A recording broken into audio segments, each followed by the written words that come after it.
This is the girl that I had originally watched when she had 300 subscribers. Now she has 122,000 subscribers. And this has been, I think, a pretty popular topic with a lot of people. And I think that video games are starting to shift away from having like weird, androgynous, weird-looking characters. But it's still ongoing a little bit, right? So we'll watch this. And all of this is why I just do not understand why some developers keep getting it wrong. It really feels so simple. Yes, give us great gameplay, fun mechanics, a interesting and meaningful story, but then layer attractive, pretty characters on top of that to create hype around the game, grab our interest, and hold our attention. People want to roleplay as somebody they want to be. Nobody wants to be an androgynous, bald weirdo. All of this just makes for a much more enjoyable experience. Just it. Even they don't want to be So this video is kind of related to my very first video about women in games, but before we get into it, we have to acknowledge everybody that is subscribed to the channel. There's been a lot of people. Wow, honestly, I don't really even know what to say. This has been such a overwhelming week in the best way, but thank you. Thank you to every single one of you for all of the comments and messages and just all of the support. Now, let's talk about hot characters. I've always found it very interesting when I see some gamers say, I don't care what my character looks like, I just want a good game. And while sure, I believe some people probably do feel that way, when you actually look around at what's successful and the logic for that is so stupid. So if you don't care the way the character looks, then you're not part of the conversation about this to begin with. But whenever you talk about the people that do care how the character looks, the overwhelming majority want the character to look good.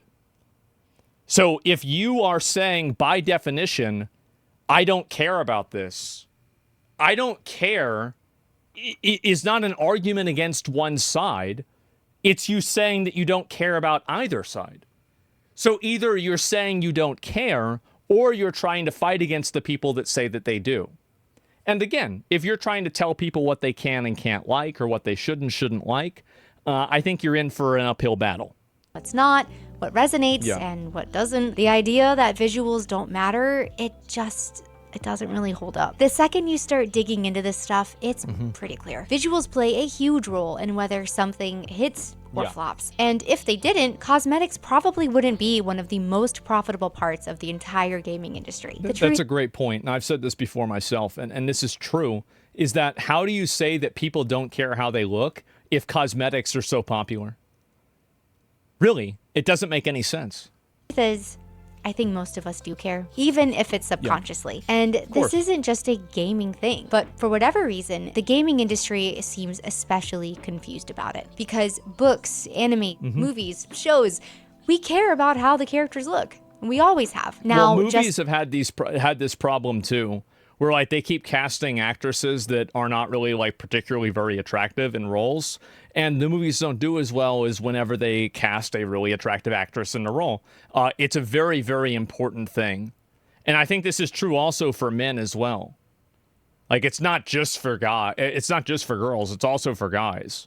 Like a lot of movie star men are very attractive guys.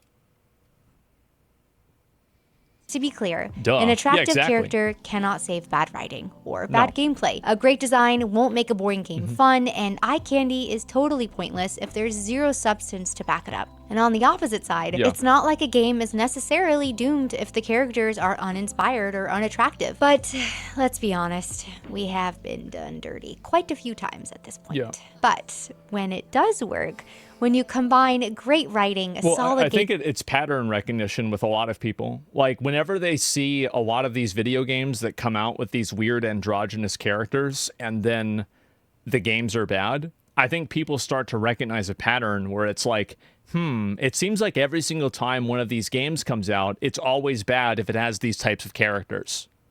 And that's really it. It's all the time. Yeah, it's almost a 100% ratio.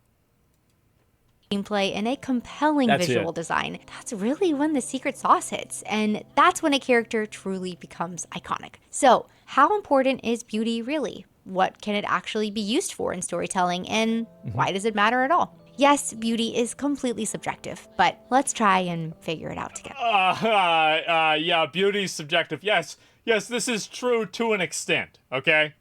To an extent. When it comes to storytelling, beauty isn't just about looking good.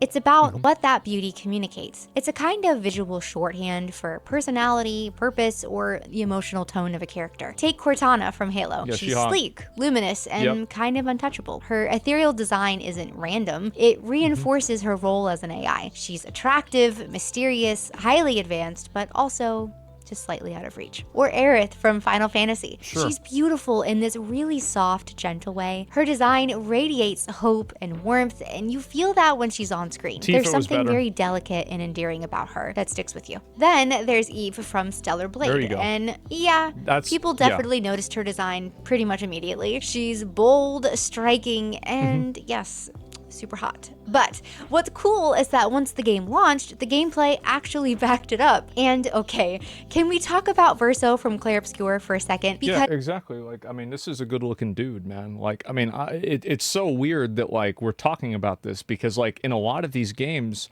the male characters also look very attractive. Like, I don't want to play as an ugly looking like fat guy or something like that. Absolutely not. He is undeniably very handsome. Yeah, 100%. The white hair, the posture, the somber expression. He's restrained, haunted, and you immediately feel like there's something deeper going on. These characters aren't designed to just be pretty. They're designed with intention. Their looks are part of their emotional blueprint, and the fact that they're attractive is what actually initially draws you in. Their looks tell you how to feel before a single line of dialogue. As humans, we are biologically wired to respond to beauty, and that's not a bad thing. So when a character's design feels off or it doesn't match the story we're being told, that disconnect can make it way harder to emotionally connect. And I think there's also like whenever you see ugly characters or weird looking characters in video games now, every time I see that, it gives me like it reminds me that I'm playing a video game. Because I'm thinking, oh, I'm actually not playing a video game right now, and I'm actually playing propaganda. I'm playing something that's been created for this intent to make people believe this worldview.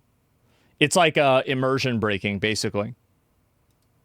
This kind of visual storytelling has been around for ages. Because, like, you know, it's not being done for a creative reason. And it's not just in games. It's everywhere, especially in film. Taking a look at Lord of the Rings, think about Aragorn. Rugged, attractive, weathered, and quietly noble. His entire look reflects the burden that he carries, and you can see the weight of his past just by looking at him. Then there's Éowyn and Arwen, two beautiful women with totally different vibes. One is a warrior with conviction, the other is a very soft, ethereal queen. And their looks reflect who they are at their core. And that's what good design does. It supports the story. All right, switching tones completely here, but I have to talk about my love for the Mummy series very quickly. Because Brendan Fraser and Rachel Weisz... Yeah, I mean, like, big surprise, movie stars are attractive. Like, it's actually crazy that these people... It's literally like... It's like reteaching people that, like, it's like you will not accept the wheel. And they keep trying to do different things that aren't wheels. They're like, let's try a triangle. Well, how about a square? How about a hexagon? Well, no, stop it. Just go with a fucking wheel. Drives me crazy. They weren't just very fun, flirty, iconic characters. They were extremely captivating. Their chemistry was off the charts, and they were both ridiculously attractive. Of course. Okay? But their beauty didn't just decorate the film, it amplified it. The adventure they were on, the romance, the danger. I actually love this series so much. I used to work at the Mummy roller coaster at Universal, and I may or may not have hearing loss in my one ear, thanks to Brendan Fraser screaming for his coffee at the end of the ride.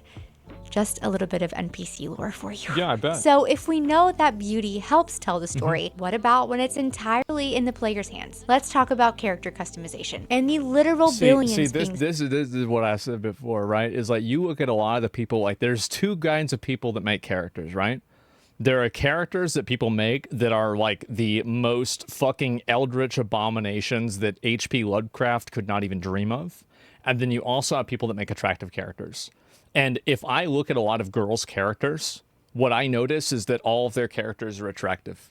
And in fact, a lot of girls' characters look like them, but a fantasy version of them. And in all the cases where it looks like them and it's a fantasy version of them, usually the fantasy version is more attractive. And there's better proportions, right? Or let's say larger proportions. spent on it. Video game cosmetics are a multi-billion dollar industry. In fact, media research projects that purely cosmetic in-game purchases will reach $100 billion a year by 2028. That's insane. Let that sink in for a second.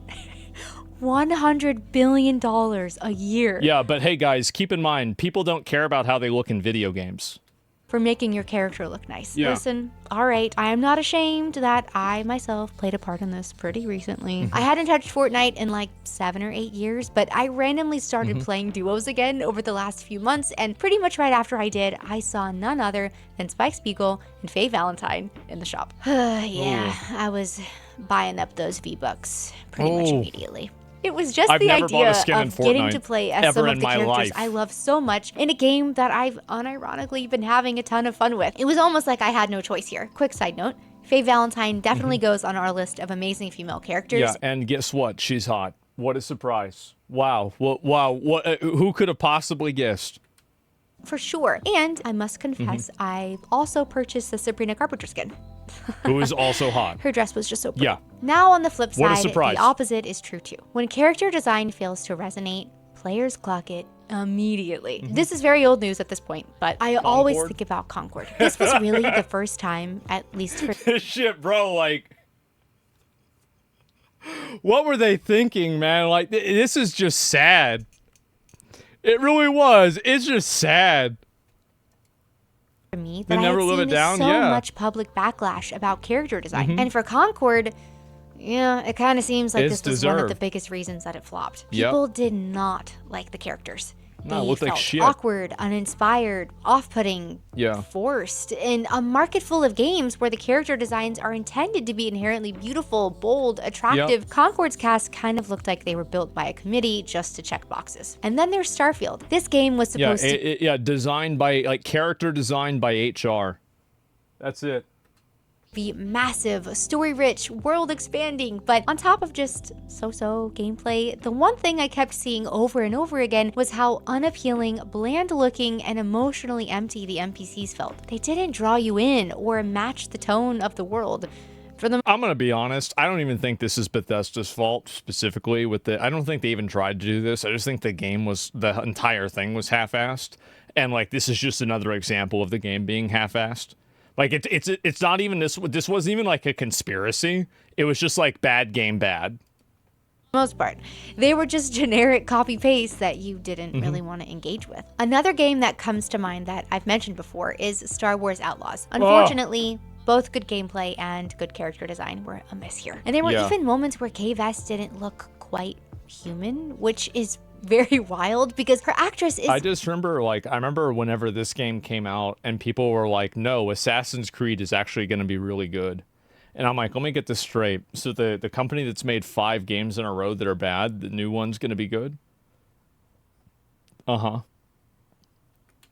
So stunning. The blueprint was right there, but for some reason, I guess they couldn't make a character design that did her justice. And the disconnect across all of these examples is important to note because it's not just about realism, it's about relatability. Games are probably the biggest storytelling medium, and a character's design should invite you into the story. People want to feel something when they look at a character. Excitement, admiration, curiosity. And when what you're looking at feels flat, awkward, or overly ordinary, like someone you just pass by on the street, it breaks just the ugly. fantasy. And that desire for your character to Like, that's really it. It's just ugly. Like, I mean, I don't know what else to say. Like, nobody wants to look at that. It's literally that simple. Like, you stop right there. I mean, like, you can get into psychology of it, and that's definitely it, but it makes no sense. Yeah, exactly. Like, you're really gonna say it. Yeah, they're just ugly. And like, I think it's also like the, I think it's whenever the characters are designed in a way that people feel like is politically motivated. Like, for example, whenever you have like masculine-looking feminine characters, or to a lesser extent feminine-looking masculine characters, and you don't have like actual like real like manly man characters, I think that's what's very off-putting for people, and it's especially like overweight, etc. look attractive and appealing. It starts even before the actual game begins. Take Baldur's Gate 3, for example. According to Larian, players collectively spent over 8,000 years just in the character creator. But people don't care what their characters look like. Yeah, they don't care at all. like 16% of the game's total playtime. That's insane. Before even Yes. starting the game. And yes, Look at, wow, what a surprise. All of the images shown here are really attractive girls. Who could have possibly guessed? What a fucking shock. it did contribute to that. Because to me, character aesthetics are just part of the immersion. They're part of what makes an incredible game. They help me feel more emotionally anchored in the world and make for a way more enjoyable experience. And this goes for both male and female characters alike. Even in Red Dead Redemption 2, I loved getting to change Arthur's hair, his beard, and outfits. I'm gonna be honest, like, this is a good looking dude, man. Like, this is the entire premise. And like, also, like, they turned this into being like a misogyny thing, like men hate women. It's not. Men also want to play as men that look like badasses. Absolutely. Like, they don't want to play as some fucking fedora wearing, cargo pants wearing, socks with sandals having, shirt that says, you know, the Bible is fake, fat brony with, like, you know, zits on his face and shit. No, they don't want to play that. No, they want to play as a guy like this. And I'm just so glad we got to do bun. that, because I really felt like I could reflect where he was at mentally and emotionally. That small touch made him feel a lot more real. Now, switching gears for a quick moment. Bear with me here, okay? I'm gonna go ahead and out myself for a second. I love a good romantasy book. Yes, I know, but before you roll your eyes and you click off the video, please just hear me out. This genre includes some of the best-selling books on the market. You maybe have heard of series like Throne of Glass or ACOTAR, and the characters in these stories are described with this enchanted, ethereal kind of beauty. It's dramatic, it's swoony. Hey, at least the male is a human, right? I mean, that's gotta, I mean, like, nowadays with romantic books, like, I feel like that's definitely, like, that's, you're already doing pretty well. At least it's an actual person. It's meant to sweep you off your feet, and that's part of the fantasy. It's part of the immersion. There's even one fan favorite image of a certain ACOTAR character that went viral, and for many fans, that's basically canon now. Godspeed to whatever casting director has to find that guy in the real world. They will come for you. The exact same thing happens in anime and animation, sometimes even more intensely. These characters are designed from the ground up to be visually appealing. Their looks are exaggerated, idealized, sometimes maybe a little too much, but we love them for it. And there's a reason that certain characters dominate cosplay every con season, or why fans fight over who's best. And big surprise, it's always the characters that are attractive that dominate. Have you guys ever noticed that? It's like pretty much like a 1-to-1 ratio. Girl or best boy with genuine passion. Even in the VTuber space, visual design is everything. And there's a reason. Exactly. A VTuber is a great example. Like, how many VTubers are fat and ugly? Oh, that's right, 0. Because nobody wants to look at that. VTubers put so much effort into their appearance, and people can completely fall in love with them before they ever even hear their voice. The look, the aesthetic, the vibe, it all is meant to draw people. The Shy Lily AI chatbot had 30 million chats. That's a lot. The design is the hook. All of this is so important because when a character looks the way they're supposed to feel, that's when the magic happens. That's when people get protective. That's when a fandom really forms. Piggybacking off of all of that, I'd like to touch on something very quickly that gets brought up a lot in conversations like this. And that's the idea that it's just gamers that are the ones who care way too much about a character's appearance. That it's just gamers who have this problem. Well, if you're making video games, I feel like you should make something for gamers. Like, I mean, like, the thing is, like, I mean, what do you think about this, right? Like, how does this argument even work? Well, it's just video gamers that like video game characters to be attractive. Well, yeah, but you're making video games, so shouldn't you make it for the... No, we're not. No, we're making it for a new audience, but they don't play video games. Yeah, no, we don't want gamers to play our games. Okay, they don't. Well, now you're back to McDonald's. How does that even make sense? Like, the second someone doesn't like a design, it's suddenly gamers are just toxic and you just need to get over it. Sure. But based on everything that I've said thus far, honestly, I do not think that's fair, because this is a thing across every genre, every medium. The thing is that even if it is fair, it's still like, okay, you think gamers are sexist and they only want one design. All right, that's fine. If you're a vegan, don't work in a steakhouse. Like, I mean, don't go there, right? Like, if you hate fucking, I don't know, if you hate candles, don't work at a candle shop. It's fucking obvious. Everybody wants well-designed, fun, good-looking, beautiful, charismatic characters. It's how we're wired, and it's why certain characters instantly spark hype online or can aid in tanking a release before it's even out of the oven. Yes, I'm looking at you, Intergalactic. Now, again, I am not saying every because people don't want to look like that. That's the reason why. All of these video games are fundamentally role-playing games. You are playing and taking on the role of this character. Most people don't want to be that character. Just go outside. There's not a lot of people dressing and acting like character in a game needs to look like a supermodel. But what I am so tired of seeing is characters intentionally designed to be less appealing. When the people making the decisions nerf a character's looks in a way that has nothing to do with their actual background or story, they just do it just because, it really makes no sense. It creates unnecessary dissonance, and it pulls people out of the fantasy instead of drawing them in. My last note on this here is just think about celebrities. Think about how people respond to celebrities, whether they're singers or actors. How they look, their appearance is always part of the conversation. And so many times you could easily say it even contributes to their success. Even it when absolutely does. Of course, being attractive makes you more successful as a movie star. Like, I mean, and yeah, there's Danny DeVito's for sure, but there's more Brad Pitts. I mean, obviously, right? Come on. technically has nothing to do with what they're known for. It somehow still does, because that's just how humans respond to other humans. We're made that way. We notice, we connect, we feel, and what we see at the first glance is the very first step of that. So of course, while beauty is not everything, and it's certainly not a substitute for good writing, gameplay, or mechanics, it's so often our very first impression, and usually it's the first thing that really captures our attention, lets us know what a character is about, and makes us care.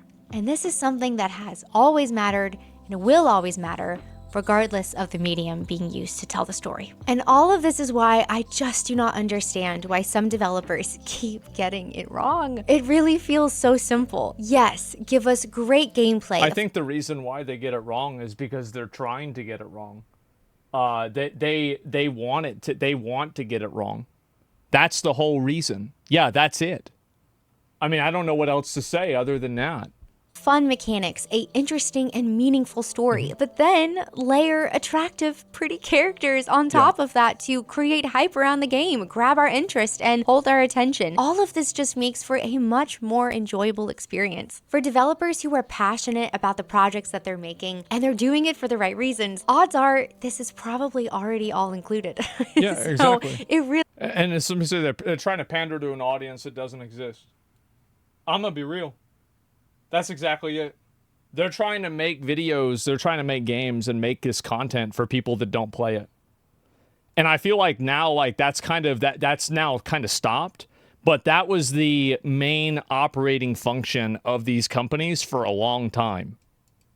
Really is a guaranteed formula for success, and they're shooting themselves in the foot if the very first thing that we see is a bland, boring, or just unappealing protagonist or cast of characters. Sorry for the outfit jump scare. This is editor NPC here, and I was watching this back through and wanted to make sure I just clarified this point really well at the end. All right, I'll see myself out. Okay, thank you so much to those who made it to the end of this video. I'm genuinely so glad that you were here. Like I said at the start, this past week has been... Despite why there were no hot robots in Armored Core 6 and it was still successful. Well, I would say that there's a lot of games where you play as like an animal, and I hope you didn't think any of them were attractive either. I mean, let's be real. A bit of a whirlwind. I just want to say like I Teenage appreciate Mutant Ninja everyone Turtles. and your support so much. I still really can't wrap my head around everything that's happening, but I'm just gonna be here doing my thing like I was already planning to do. So thank you again for being a part of this YouTube journey with me. No, I'm very glad to see I'm glad to see you're doing well and these videos popping off as well. Like I'll link you guys the video again. I mean, this is I totally agree with this, by the way. This isn't a male and female issue at all. This is actually just like a it's an aesthetics issue, and it's something that transcends gender, and it just applies to basically everything else. And so yeah, just make characters are not actively disgusting. It's not hard. As I said, I think that if you can't find out and you can't tell what gender a character is instantaneously, you have a problem. That's it. That's the big issue. And I feel like that's one of the things that I see link on Kick too. No, they are linking it on Kick. I can see it in the chat. Hudo linked it twice. And there it is. Yeah, we're trying to do as many of these as we can, but I'm trying to find a better way to link the chats. So obviously you guys can see each other and everything like that. What's your sub count at now? 122,000 subscribers. That's a lot. What about femboys? Femboys are very popular. What do you mean? There's tons of femboys in stories and people love them. Yeah, what do you mean? Absolutely. Yeah, should go 122K? Yeah, people are like, I mean, look at, like Final Fantasy has a lot of femboy characters. I mean, I would say so at least, right? That look more feminine. But yeah, I mean, I think, yeah, just make something look good. Imagine that.